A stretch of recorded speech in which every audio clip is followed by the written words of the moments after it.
Estamos en el capítulo 34 del Devarim, del libro de Deuteronomio, en el nombre del Padre, del Hijo y del Espíritu Santo. Amén. Moisés subió de las estepas de Moab al monte Nebo, a la cumbre de Pisgá, frente a Jericó, y Yahvé le mostró la tierra entera, de Galaad hasta Dan, todo Neftalí, la tierra de Efraín y Manasés, toda la tierra de Judá hasta el mar occidental, el Negev, la comarca del valle de Jericó, ciudad de las palmeras hasta Zoar. Y Yahvé le dijo: esta es la tierra que bajo juramento prometí a Abraham, Isaac y Jacob, diciendo: a tu descendencia se la daré. Te dejo verla con tus ojos, pero no pasarás a ella. Allí murió Moisés, siervo del Señor, en el país de Moab, como había dispuesto el Señor. Lo enterró en el valle, en el país de Moab, frente a Bet Peor. Nadie hasta hoy ha conocido su tumba. Tenía Moisés 120 años cuando murió. No se había apagado su ojo ni se había perdido su vigor. Los israelitas lloraron a Moisés 30 días en la estepa de Moab, hasta que se cumplieron los días del llanto por el duelo de Moisés. Josué, hijo de Nun, estaba lleno del espíritu de sabiduría, porque Moisés le había impuesto las manos. Y le obedecieron los israelitas, cumpliendo la orden que el Señor había dado a Moisés. No ha vuelto a surgir en Israel un profeta como Moisés, a quien el Señor trataba cara a cara. Nadie como él en todas las señales y prodigios que el Señor le envió a realizar en el país de Egipto contra el faraón y contra todos sus siervos y contra todo su país. Y en la mano tan fuerte y en el gran temor que Moisés puso por la obra de Dios a los ojos de todo Israel. Ahí terminamos el libro de Devarim, en el nombre del Padre, del Hijo y del Espíritu Santo. Amén. Vemos la muerte de Moisés en las montañas, en el monte Nebo, donde vamos a ir este año, si Dios quiere. Este año vamos a ir a Israel, vamos a ir a Jordania, que nunca he ido, y vamos a ver, en el monte Nebo vamos a ver precisamente de dónde Moisés vio la tierra prometida. En ese lugar hay una iglesia franciscana y tiene un enorme poste con una serpiente enredada en el poste. ¿Usted sabe por qué? Por la serpiente que en el desierto Moisés levantó y se sanó a Israel, como diciendo: esta es la vista de sanación que el Señor dio a Moisés antes de ser llevado a la casa del Padre. Este libro dice unas palabras que no lo dice en todo el Antiguo Testamento. No hubo otro profeta como Moisés. Y es cierto, en todo el Antiguo Testamento no va a haber otro profeta como Moisés, que habló con Dios cara a cara. Cuando decimos cara a cara, no quiere decir que vio la cara de Dios, como hay gente que interpreta mal. Cuando dice cara a cara, quiere decir que hablaron de tú, una expresión así, que hablaron de tú a tú. Pues dice, bueno, como dice que nadie puede ver a Dios y seguir vivo. Y Moisés, cuando dice cara a cara, quiere decir que trató con Dios de tú a tú, como yo trato con ustedes o como ustedes tratan conmigo. No hubo nadie en Israel con una relación con Dios como fue Moisés. El profeta más grande de Israel, y para nosotros prefigura en todo de Jesucristo. Moisés es el que introduce a Israel en el concepto de Dios redentor. Moisés es el que introduce a Israel en el concepto que Dios no es como el Dios de los paganos, que está allá arriba y se adora y se pone bravo, sino que Dios es un Dios que se mete en la vida de nosotros y es un Dios redentor, un Dios que se mete en nuestra vida, cambia nuestra vida para bien. Moisés introduce en Israel el concepto del Dios que anda junto con su pueblo. Introduce el concepto de la celebración, de los sacrificios que agradan a Dios, de la fiesta de la Pascua, de lo que Dios espera de cada uno de nosotros para llegar a ser santo a través del libro de Levítico, como estudiamos el libro de Levítico. Moisés es el gran legislador, no solo es el gran legislador, es el que cuando la situación cambia, Israel pasa de ser nómada a ser un reino, a ser una nación. Moisés interpreta la misma ley de una forma diferente. Primero cuando eran nómadas y ahora como pueblo. Moisés es el fundamento, aunque Abraham es el que posee la primera promesa, Moisés es el fundamento del pueblo de Dios y del hombre que obedece a Dios. Desafortunadamente no puede entrar al país que Dios le dio, por lo que hablamos la semana pasada y que todos ustedes todos saben, en un momento desoyó la voz de Dios, aturdido por el pueblo de Israel, lo cual quiere decir que nosotros no nos podemos dejar aturdir. Cuando uno se deja aturdir, pierde la perspectiva. Y eso fue lo que le pasó a Moisés. ¿Se acuerda cuánto tiempo le vengo diciendo? Que tenemos que ponernos como los burros. En Cuba le decían orejera, no sé cómo le dicen en otros lugares. Es una cosa que le ponen, ¿eh? Gringolas. Nunca había oído esa palabra, me suena una mala palabra, pero bueno. Lo dijeron por ahí, Puerto Rico. Bueno, es una cosa que le ponen a los burros aquí para que no miren para los lados. Porque si los burros se ponen a mirar para los lados, y se demora. Nosotros tenemos que ponernos, la gringola esa, tenemos que ponérnosla para no dejar que nada nos desenfoque de Cristo. Porque nos puede pasar, como le pasó a Moisés, que en un momento la situación hizo que quitara la atención del Señor y perdió la promesa. Y en estos momentos que hay millones de cosas en la televisión, en los medios de comunicación que nos quieren perturbar, tenemos que pasar mirando continuamente a Cristo. Como yo dije hace años, ya no, porque ya no están aquí, pero yo una vez, a mí mañana me dicen que Juan Pablo II abrió un bar en South Beach con la Madre Teresa de Calcuta, mi fe no se mueve un milímetro, porque mi fe está puesta en Cristo Jesús. Y no dejo que nada me desenfoque de lo que el Señor tiene para mí. Lo que pasa es que continuamente le pasamos como Israel, se mete en el tumulto, como Moisés, se mete en el tumulto de Israel, yo quiero esto, yo quiero aquello, mira los problemas, las cosas, ¿y qué hacemos? Nos desenfocamos de Cristo. Y cuando nos desenfocamos de Cristo, perdemos la promesa y dejamos de ver la promesa de Dios. Y eso fue lo que le pasó a Moisés, porque, por supuesto, como dice Martín Valverde, el único santo es Dios. Los demás estamos en proceso. Y los santos se equivocan. Si los santos no se equivocaran, no fueran humanos. Y Moisés es bastante poca equivocación como cometió Moisés después de estar 40 años por el desierto con las fieras esas con que andaba. Murió Moisés. Y fíjate qué interesante. Dice que Josué, hijo de Nun, estaba lleno del espíritu de sabiduría porque Moisés había impuesto las manos sobre él. ¿Sabes de lo que hablamos? Sucesión. Sin sucesión no hay pacto. El pacto de Dios existe porque hay sucesión. Nosotros, la Iglesia Católica, tenemos una sucesión desde Jesucristo hasta ahora en el obispo de Roma, por eso somos los portadores del pacto. Cuando vayas a cualquier iglesita esa que está por una esquina, que te viene a ir, pregúntale, ¿dónde está tu sucesión? Que posiblemente sea la abuela en Colombia o en Nicaragua o en Cuba, y ahí se termine la sucesión. Aunque había una iglesia por ahí, por West Palm Beach, que por $100 te daba el título de pastor y por 200 te daba sucesión apostólica. Pero ni investigan. A mí me llegó el anuncio, me iba a apuntar a ver cómo era, pero después me van a sacar cualquier día por ahí que yo me hice pastor de una iglesia y van a poner la prueba en el medio y dije, mejor que no.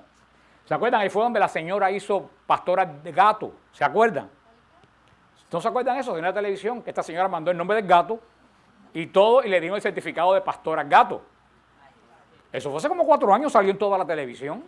¿Y tú sabes qué? Podías casar legalmente bajo el estado de la Florida, podías entrar a las prisiones como capellán, tenía poderes legales del estado de la Florida. Mira tú cómo estamos. Pero Moisés le dio a Josué sucesión. Por eso cuando mueren los apóstoles viene la sucesión. ¿Quiénes son la sucesión de los apóstoles? Los obispos. Todos los apóstoles tienen su sucesión apostólica, solo que en esta sucesión se basa, como dijo San Ireneo de León en el año 102, en el obispo de Roma, que es el que tiene la promesa de las llaves. A ti te entrego las llaves del reino, ya hemos explicado eso. Pero en Moisés termina y con Moisés ha habido una serie, sobre todo entre algunas ramas del judaísmo, y tiene cierto sentido lo que algunas de las ramas del judaísmo dicen. ¿Qué dice alguna de las ramas del judaísmo? Las ramas del judaísmo dicen que Moisés no murió. Dice alguna de las ramas del judaísmo. O sí que no murió, fue que en un momento pues el Señor se lo llevó al cielo en cuerpo y alma. Y hay un libro deuterocanónico, un libro judío deuterocanónico que se llama La Ascensión de Moisés. No es un libro canónico. Y alguna gente en la iglesia también cree eso mismo. Eso no es doctrina de la iglesia. Estoy dándole una opinión personal.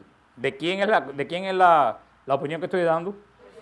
Personal. no es doctrina de la iglesia, pero tampoco está condenado por la iglesia. Porque mira qué interesante, en la epístola de Judas, en la epístola de San Judas, que casi nadie lee ni casi nadie conoce, que es muy cortita, que está en las epístolas católicas después de la tercera epístola de San Juan.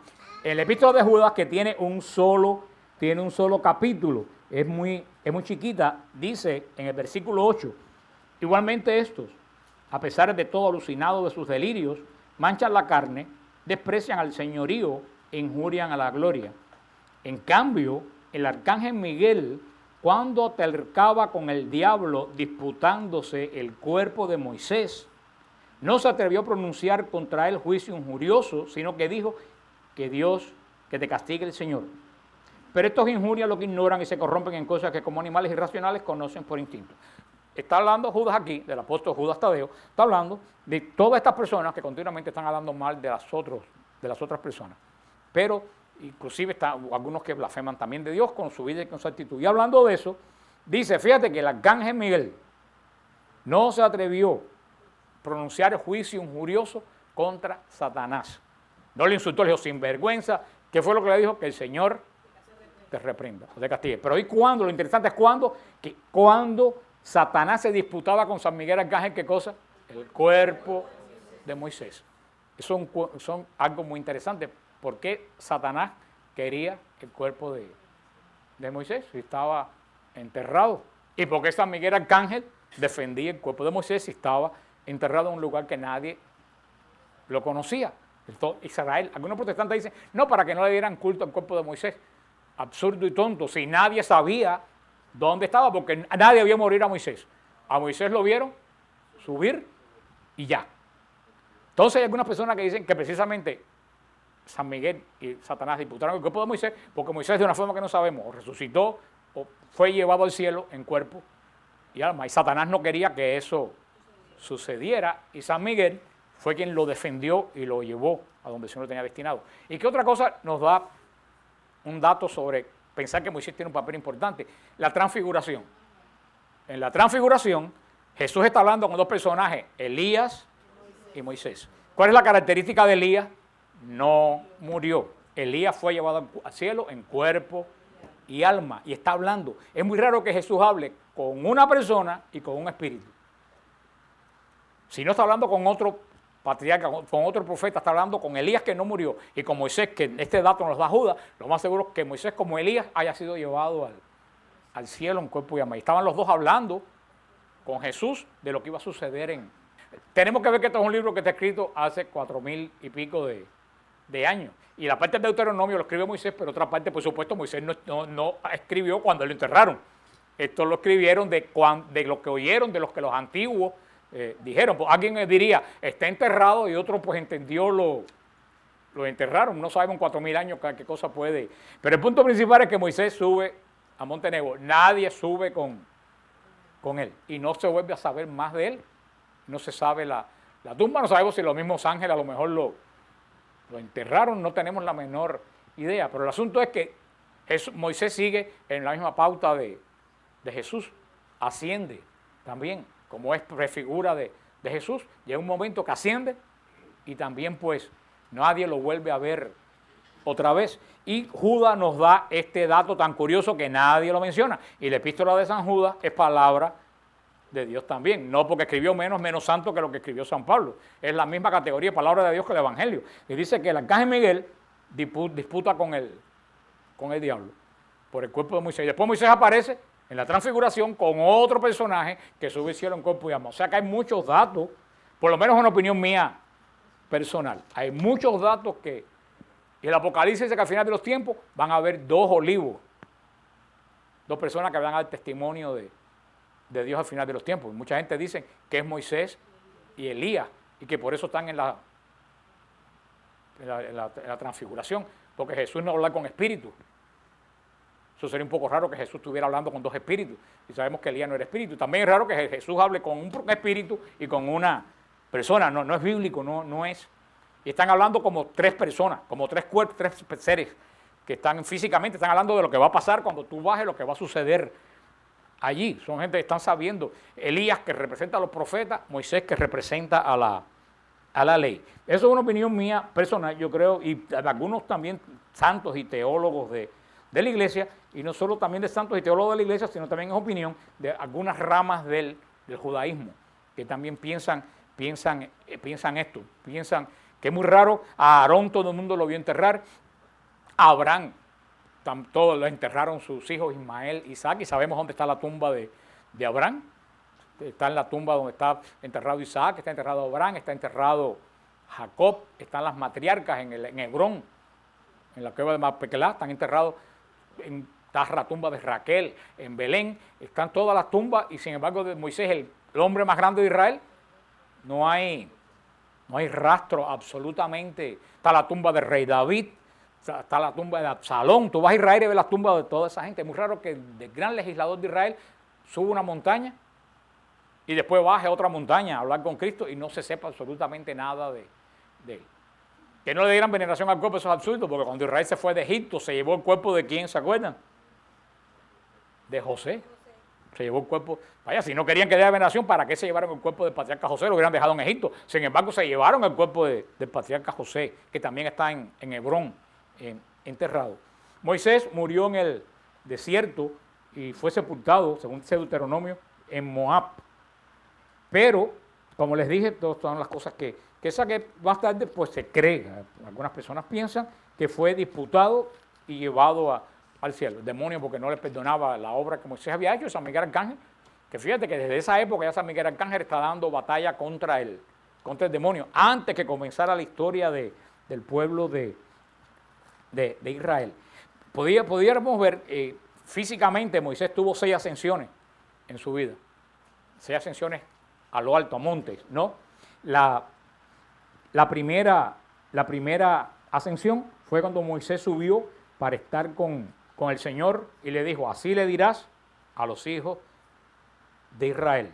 Cuando Dios habla en el Éxodo 19:3, cuando el Señor habla con Moisés, la primera vez que Moisés sube el monte Sinaí. Segunda ascensión de Moisés fue cuando el Señor le dijo, subió para decirle que el pueblo había aceptado el pacto en Éxodo 19:8 y le dijo que baja ellos y que se preparen para hacer el pacto. La tercera ascensión de Moisés al monte Sinaí, cuando Moisés le dijo, cuando el Señor sube Moisés y le dijo, baja y dije a la gente que si traspasan los límites ellos perecerán.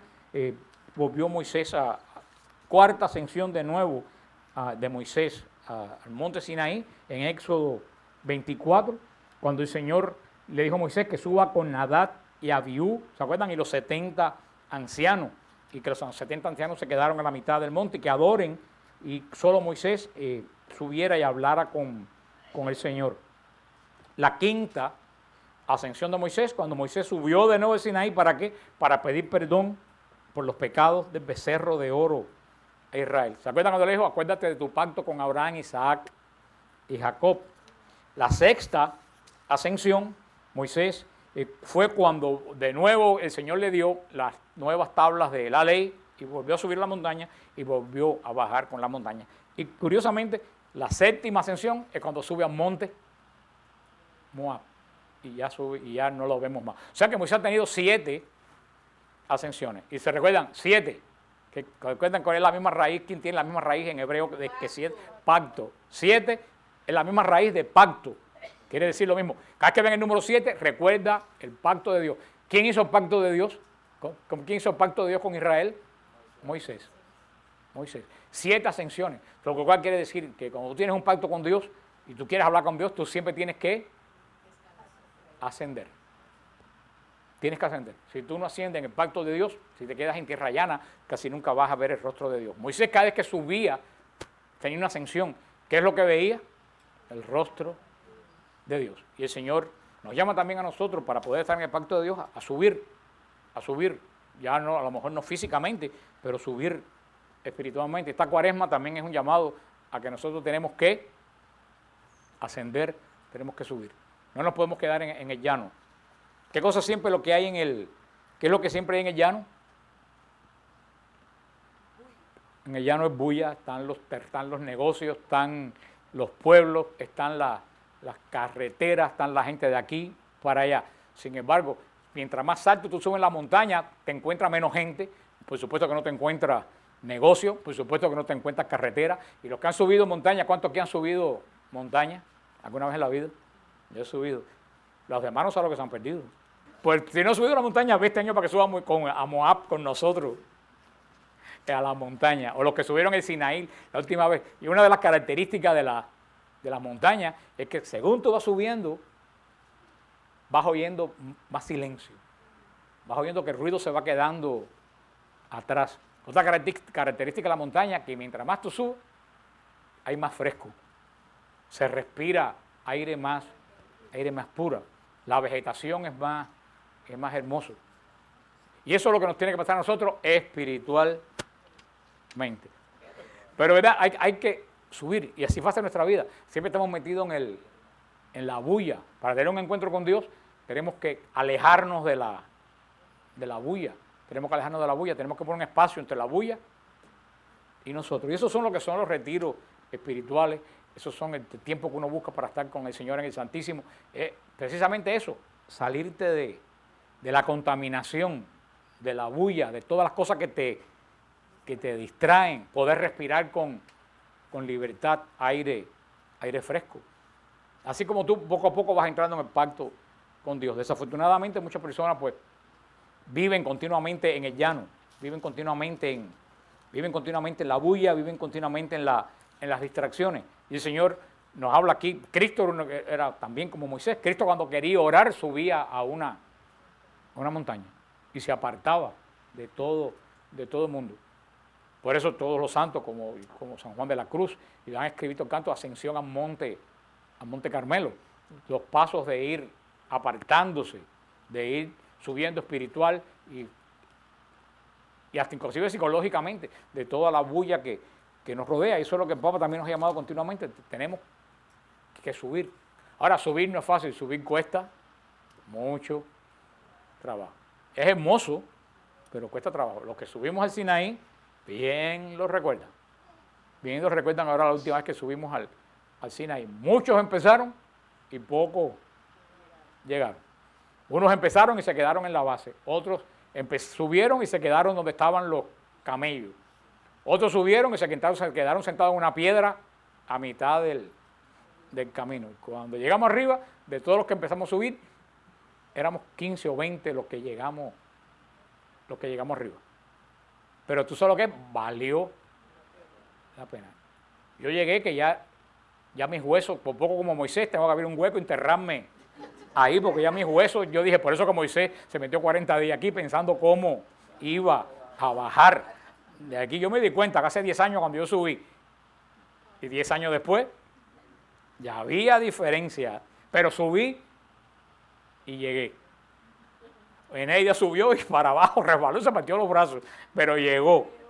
Pero así también en la vida espiritual pasa con mucha gente. Mucha gente empiezan y se quedan en la base.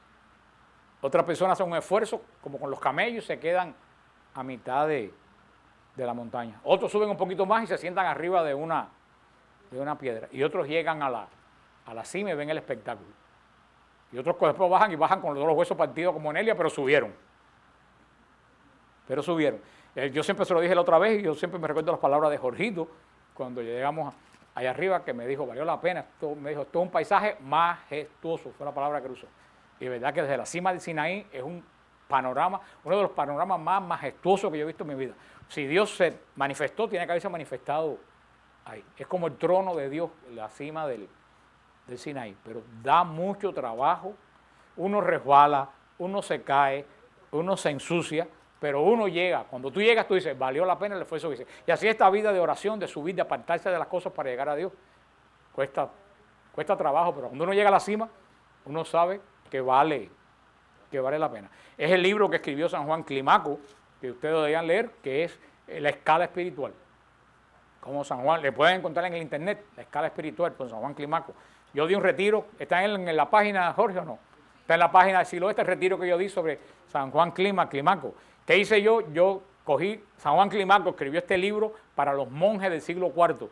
Yo cogí eso y lo transferí a los laicos del siglo XXI.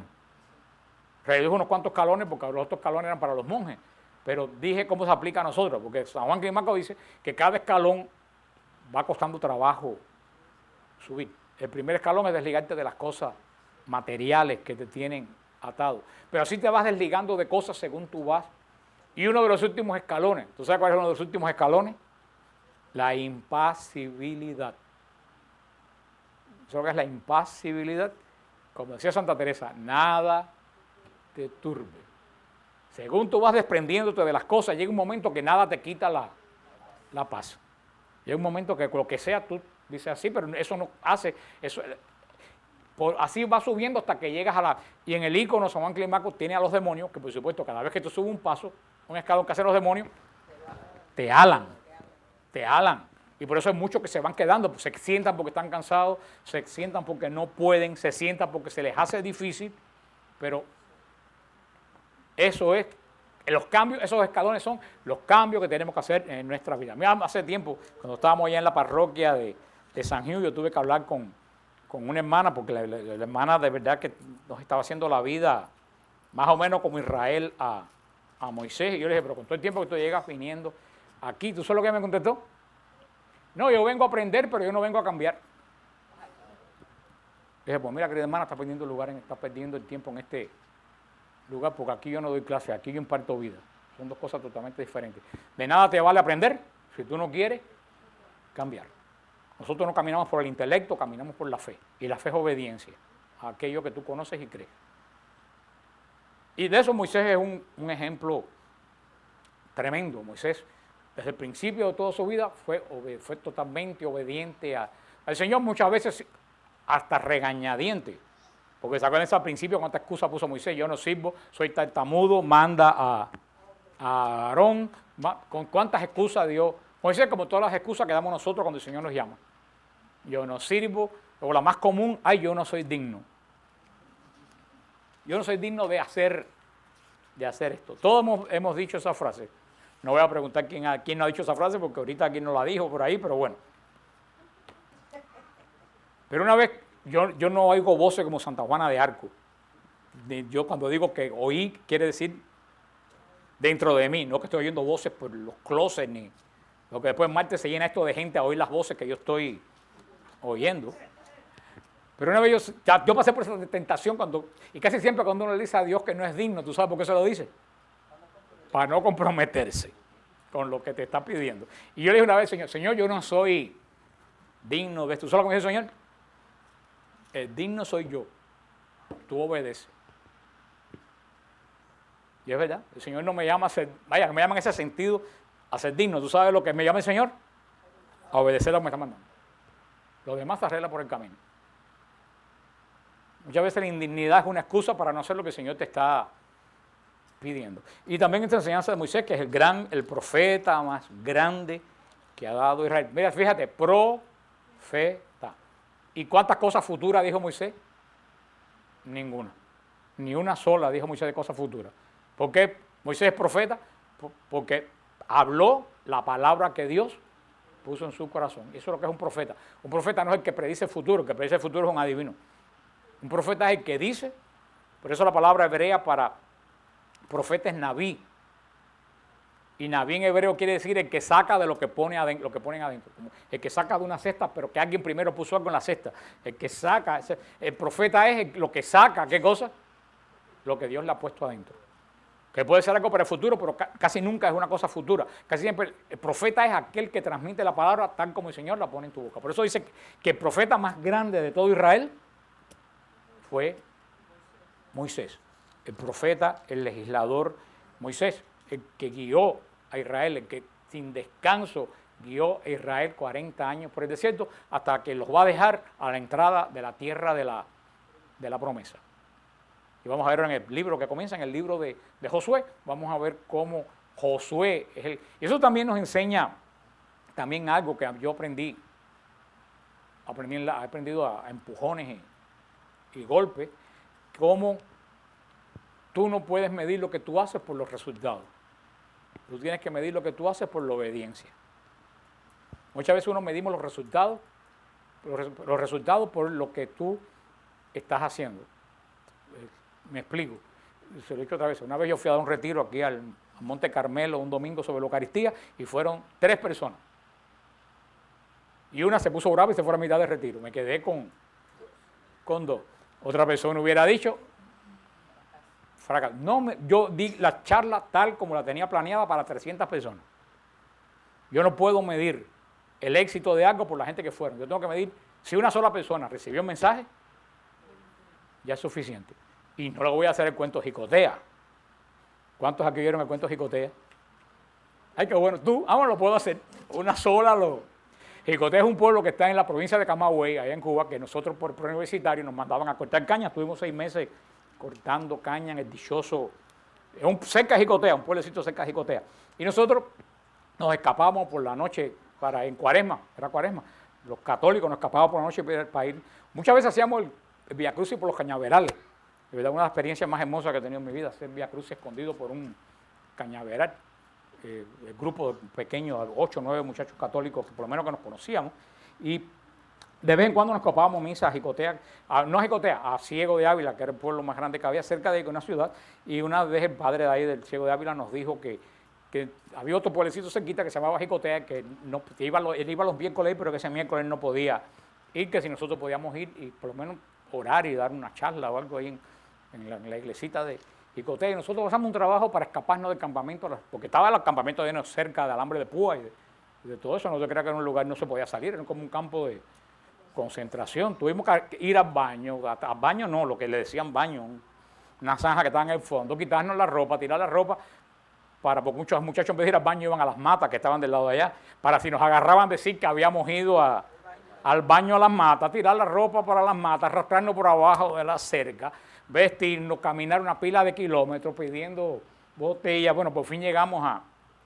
Jicotea y tumbamos el campanario a campanazo y no vino nadie. Ni una sola persona vino a Jicotea.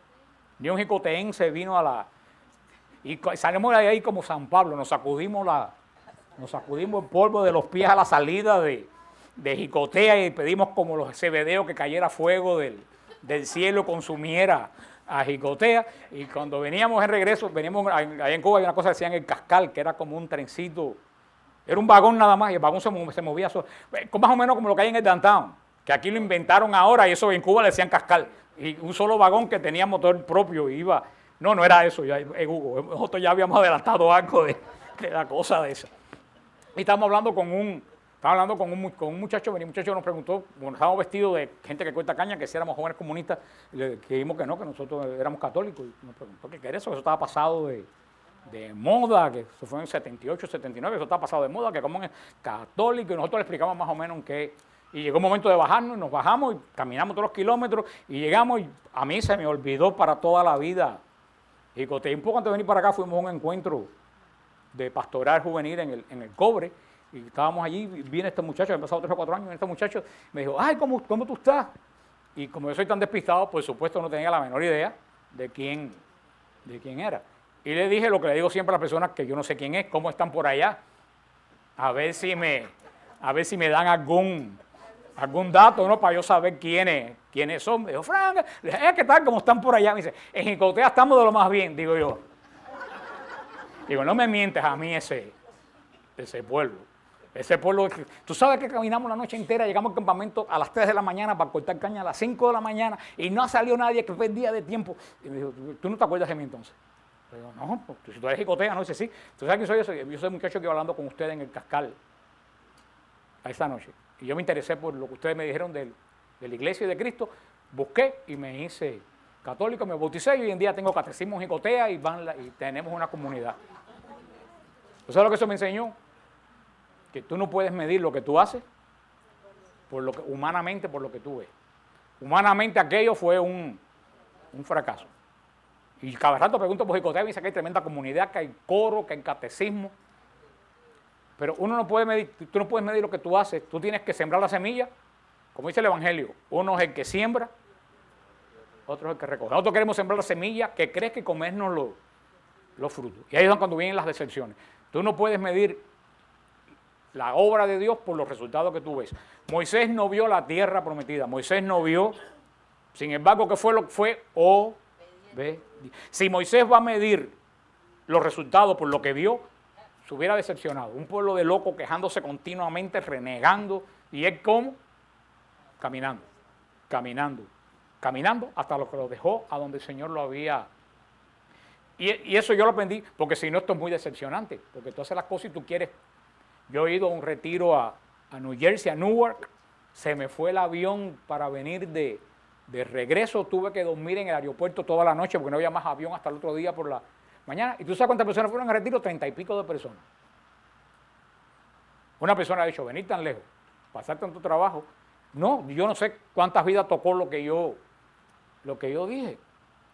No podemos, en la obra del Señor, no podemos desanimarnos porque no hemos resultado. Porque como Moisés, nosotros solo tenemos que cosa hacer lo que el Señor nos manda y no medir nuestro éxito por los resultados.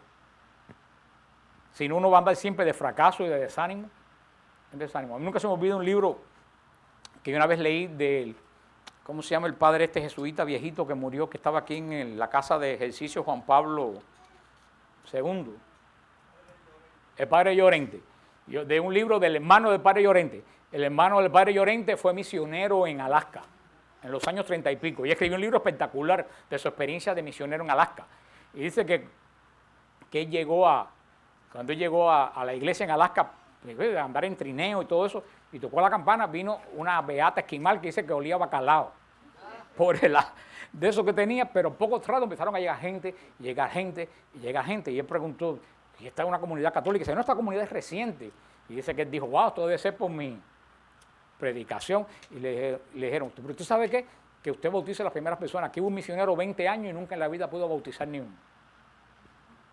Y el padre Llorente dice, yo estaba recogiendo el fruto de lo que otro sembró. Ese padre no vio ningún fruto en 20 años, el padre Llorente lo recogió. En la obra del Señor no podemos desanimarnos porque la gente no viene, porque tenemos que hacer las cosas, si viene uno o si vienen 1000, exactamente como el Señor te la mandó a hacer. Que es lo que le decía a los hermanos de Nuevo Caminar con los retiros de drogadictos que ellos tienen. Si vienen 10 drogadictos, con todo lo que hay en Miami, si vienen 10 y de los 10 uno solo se convierte, valió la pena el retiro completo y el esfuerzo de toda la gente que trabajó en el retiro. Con uno solo que se convierta. Una alma que se salve, con una sola. Pero estamos, por el mundo, tenemos la mentalidad de que los resultados tenemos que verlos ya, y mientras más públicos, más grandes sean, mejor. La obra de nosotros no se ve, la obra de nosotros es en el Espíritu.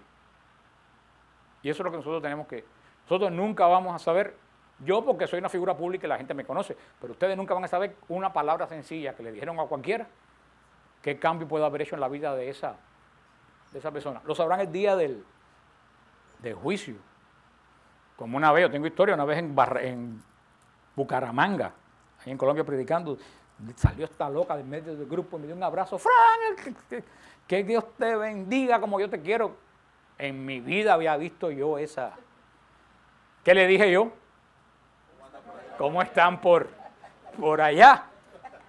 Y ella se me quedó mirando y dice, ¿tú no me conoces a mí? Digo, yo no te conozco a ti.